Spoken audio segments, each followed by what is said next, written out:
हाँ जी, मेरा नाम रिया है। उम्र? अभी अभी 22 की हुई हूँ। मतलब अभी तो पूरा माल फ्रेश फ्रेश है ना। अरे मतलब अभी तो पूरा जोश है, कुछ भी कर गुजरने का मूड रहता है। गाल गोल गोल, आंखें बड़ी बड़ी और हंसी ऐसी कि सामने वाला एकदम पागल हो जाए। लोग कहते हैं मेरी कमर में कुछ जादू है, चलते वक्त अपने आप हिलती है। मैं क्या करूं, अल्लाह ने दिया है। गांव की हूं पर शहर में रहने आई हूं। अभी गर्मियों की छुट्टियां चल रही हैं तो मम्मी पापा ने कहा, जा बेटी अपनी बुआ के यहाँ रह आ, वहाँ तेरी मौसी की दोनों बेटियां भी आई हैं, सब मिलकर मस्ती करना। मैंने भी सोचा चलो, थोड़ा चेंज हो जाएगा।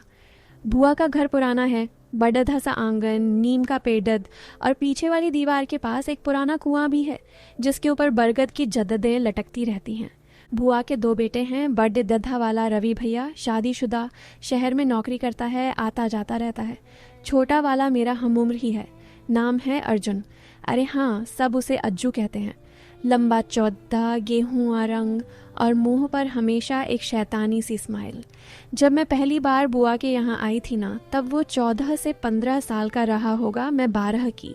तब से वो मुझे देखकर बढ़ता था, रिया दीदी बनती बहुत है, चल हट। पर अब बातें थोड़ी बदल गई हैं। मैं जैसे ही बुआ के घर उतरी, अज्जू दरवाजे पर खड़ा था। उसने मेरी सूटकेस उठाई और बोला, वाह दीदी, आजकल तो बॉम्ब लग रही हो। मैंने हंसकर उसका गाल खींचा। चल हट थोड़ा, अभी तुझे दीदी ही बोलना पड़ेगा। बुआ ने गले लगाया। मौसी की बेटियां सृष्टि और प्रिया दोनों मेरे साथ ही पढ़ती हैं कॉलेज में, वो भी चिपक गईं। शाम तक तो घर में हंसी ठिठोली का माहौल था। रात को खाना खाकर सब छत पर सोने चले गए। गर्मी बहुत थी, चारपाइयाँ बिछी थीं। मैं, सृष्टि, प्रिया और अज्जू एक ही लाइन में। बीच में मैं थी, बाईं तरफ सृष्टि प्रिया, दाईं तरफ अज्जू। ऊपर चांद पूरा चमक रहा था, हवा में नीम की खुशबू थी। सृष्टि प्रिया तो 2 मिनट में सो गई, मैं करवटें बदल रही थी। अज्जू ने धीरे से आवाज़ लगाई, दीदी सोई नहीं? मैंने भी धीरे से कहा, नहीं रे, नींद ही नहीं आ रही। वो हंसा, चलो फिर बातें करते हैं। फिर शुरू हुई बातें, बचपन की, स्कूल की, फिर कॉलेज की। वो बता रहा था कि उसका दोस्त उसे मेरे इंस्टा की फ़ोटो दिखा दिखा कर चिढ़ाता है। मैंने पूछा, अच्छा कौन सी फ़ोटो? वो बोला, वो वाली लाल सूट वाली जिसमें तुमने दुपट्टा साइड में किया हुआ है। मैंने तकिया फेंका उस पर। वो हंसते हुए तकिया पकड़ कर बोला, अरे दीदी, सच में बहुत कातिल लग रही थी। बातें करते करते पता नहीं कब हम करीब आ गए। मतलब चारपाई तो अलग थी, पर हाथ की दूरी रह गई थी। उसने अपना हाथ मेरे तकिए के नीचे सरका दिया। मैंने कुछ नहीं कहा, बस चुपके से अपना हाथ उसके हाथ पर रख दिया। उसकी उंगलियां मेरी उंगलियों में फंस गईं। ठंडी ठंडी हवा चल रही थी, पर मेरे बदन में आग लगी हुई थी।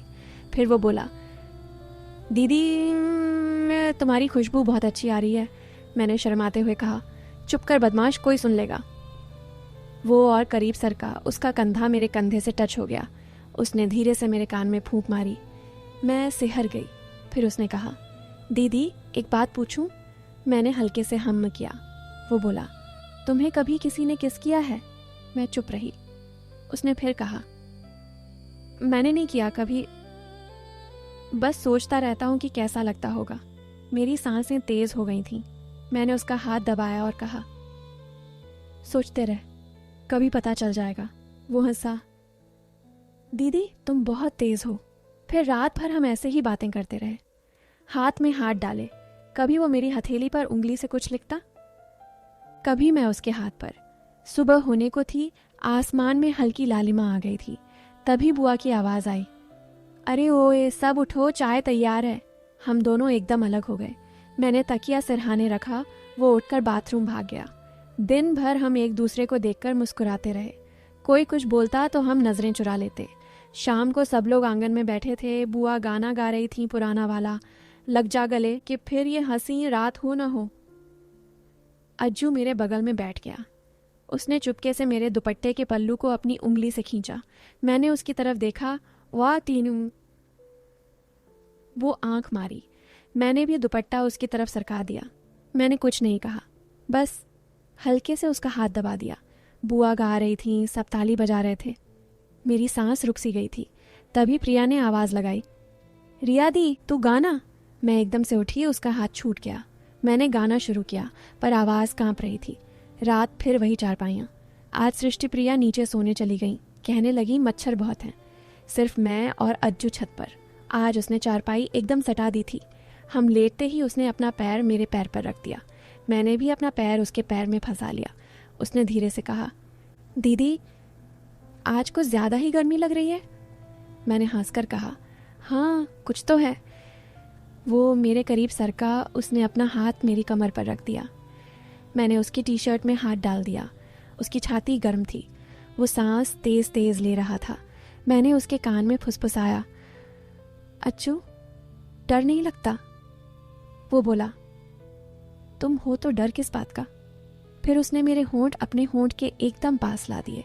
मैंने आंखें बंद कर लीं।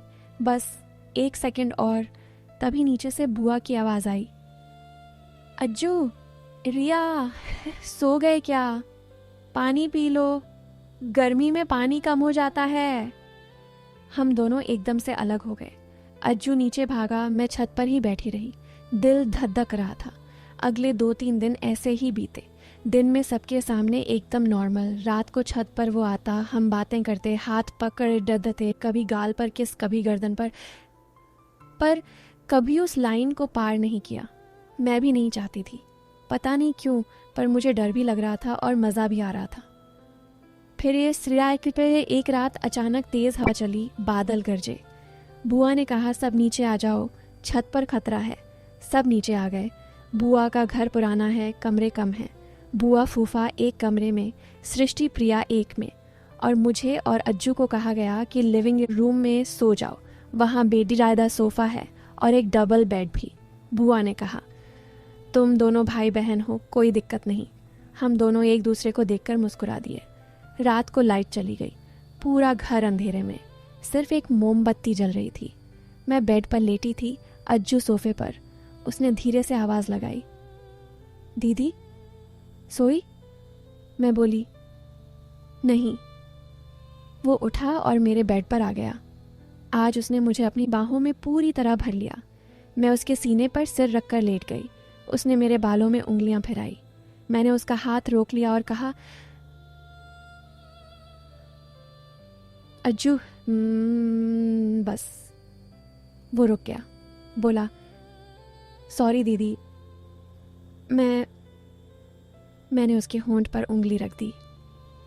श्श, कुछ नहीं हुआ, बस मैं तैयार नहीं हूँ अभी।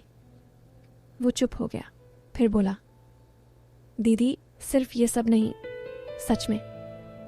मैंने उसकी आंखों में देखा। पहली बार उसकी आंखों में वो शैतानी नहीं थी, सिर्फ प्यार था। फिर हम रात भर बातें करते रहे। उसने बताया कि बचपन से उसे मैं अच्छी लगती थी। जब मैं गांव आती थी ना, वो मेरे पीछे पीछे घूमा करता था। मैंने भी बताया कि मुझे भी वो हमेशा अलग लगता था बाकी एलईडी डिडकों से। सुबह होने तक हमने फैसला कर लिया हम रिलेशनशिप में हैं, पर किसी को नहीं बताएंगे अभी, बस एक दूसरे के हैं। अगले दिन मैं घर वापस आ गई, पर अब फ़ोन पे बातें होती हैं रोज़। वो कहता है, दीदी अब तो तुम मेरी गर्लफ्रेंड हो, दीदी मत बोलना। मैं हंसती हूँ, नहीं तू मुझे दीदी ही बोलेगा, मुझे अच्छा लगता है। वो शर्माता है, अरे यार कितनी अजीब गर्लफ्रेंड हो तुम। आज जब भी मैं उस रात को याद करती हूँ, हंसी आती है। हम कितना कुछ करने वाले थे, पर जो हुआ वो उससे कहीं ज़्यादा खूबसूरत था। प्यार वो नहीं जो बदन से शुरू होकर ख़त्म हो जाए। प्यार वो है जो रात भर बातें करके, एक दूसरे का हाथ थामकर बस साथ होने का एहसास दे। फ़ोन पर आज अज्जू की आवाज़ अजीब सी थी। मैंने पूछा, क्या हुआ? वो चुप रहा, फिर बोला, दीदी वो रात याद है जब हम लिविंग रूम में सोए थे? हाँ। मोमबत्ती की रोशनी में मैंने तुम्हारे गले में जो लॉकेट देखा था ना, वो मेरी माँ का था। मैं हंस दी, अरे पागल, मेरी मम्मी ने गिफ्ट किया था। वो रोने लगा, नहीं दीदी, वो माँ का था जो 10 साल पहले गांव छोड़कर भाग गई थी, तुम्हारी असली माँ। हम सगे भाई बहन हैं रिया। फ़ोन मेरे हाथ से गिर गया। फ़ोन नीचे गिरा, पर आवाज़ रुकी नहीं। अज्जू बोला, दीदी सुनो, मैं झूठ बोल रहा था। वो लॉकेट मेरे पास भी एक जैसा है क्योंकि मम्मी ने 2 बनवाए थे, एक तुम्हें दिया, एक मुझे। मैं बस डर गया था कि तुम सच में मुझसे दूर चली जाओगी। मैं चीखी, तू पागल है क्या? वो हंसा, फिर रोने लगा। हाँ, तेरे प्यार में पूरी तरह पागल। अब कभी ऐसा मजाक नहीं करूँगा। बस लौट आ, इस बार शादी करके ले जाऊँगा। मैंने फ़ोन उठाया और सिर्फ एक शब्द कहा, आ रही हूँ अज्जू। दोस्तों, बस यही थी मेरी और अज्जू की कहानी। अभी तो शुरुआत है, आगे आगे देखो होता है क्या। पर एक बात पक्की है, वो मेरा है और मैं उसकी।